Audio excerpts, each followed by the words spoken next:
Ang Brazilian blowout ay isang sikat na treatment para sa buhok. Ginagawa itong makikinis at unat ng buhok.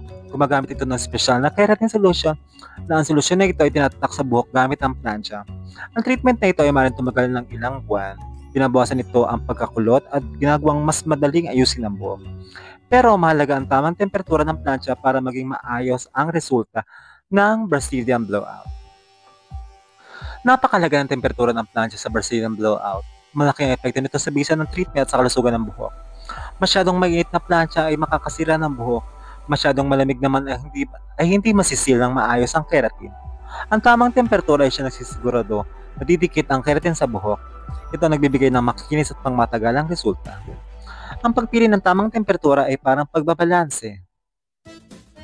Ang rekomendadong temperatura para sa Brazilian blowout ay nabal na sa pagitan ng 380 degrees Fahrenheit hanggang 450 degrees Fahrenheit o 190 degrees Celsius hanggang 230 degrees Celsius. Pero maaaring mag-iba ito depende sa uri ng iyong buhok, sa klase ng keratin na ginamit. Ang mga kulot na buhok ay maaaring mangailangan ng mas mataas na temperatura. Kumonsulta lagi sa iyong mga stylist para malaman ang tamang temperatura para sa iyong buhok.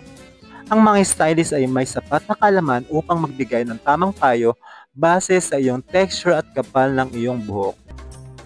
Ang pagsusuri nito ay mahalaga upang matiyak na ang tamang temperatura ay magamit at maiwasan anumang pinsala.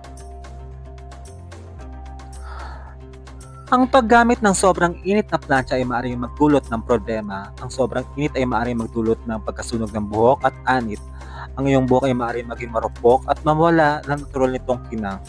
Ang sobrang init ay nag-aalis ng moisture sa buhok at magiging sanhi ng pagkatuyo. Sa kabilang dako, ang masyadong mababang temperatura ay hindi epektibong makakapagsil ng keratin sa buhok. Ang mababang init ay hindi sapat upang maayos at ma-straighten ang buhok. Ito ay maaaring magresulta ng maikling tagal ng iyong Brazilian blowout. Maaaring hindi ito tumagal gaya ng inaasahan. Laging maglagay ng heat protectant sa iyong buhok bago gumamit ng plancha. Ang heat protectant ay nagsisilbing shield laban sa matinding init na maaaring makasira ng iyong buhok. Dahan-dahan ipadaan ang plancha sa bawat bahagi na hindi tumitigil para maiwasan ang pagkasira ng buhok. Dahil sa init, ang tamang pagpaplansya ay maaaring mahalaga upang makamit ang magandang resulta ng Brazilian blowout. Pagkatapos ng treatment, maghintay ng kahit 72 hours bago maghugas ng buhok. Ang paghihintay ay nagbibigay ng sapat na oras para ma-absorb ng buhok ang tamang nutrisyon ng keratin Brazilian blowout. Gumamit ng sulfate-free na shampoo at conditioner para mas tumagal ang epekto ng Brazilian blowout. Ang mga produktong walang sulfate ay mas banayad sa buhok at hindi nakakasira ng Brazilian blowout. Ang regular na deep conditioning treatment ay nakakatulong para mapanatili ang kalusugan at moisture ng buhok. Ang deep conditioning ay nagbibigay ng karagdagang nutrisyon sa buhok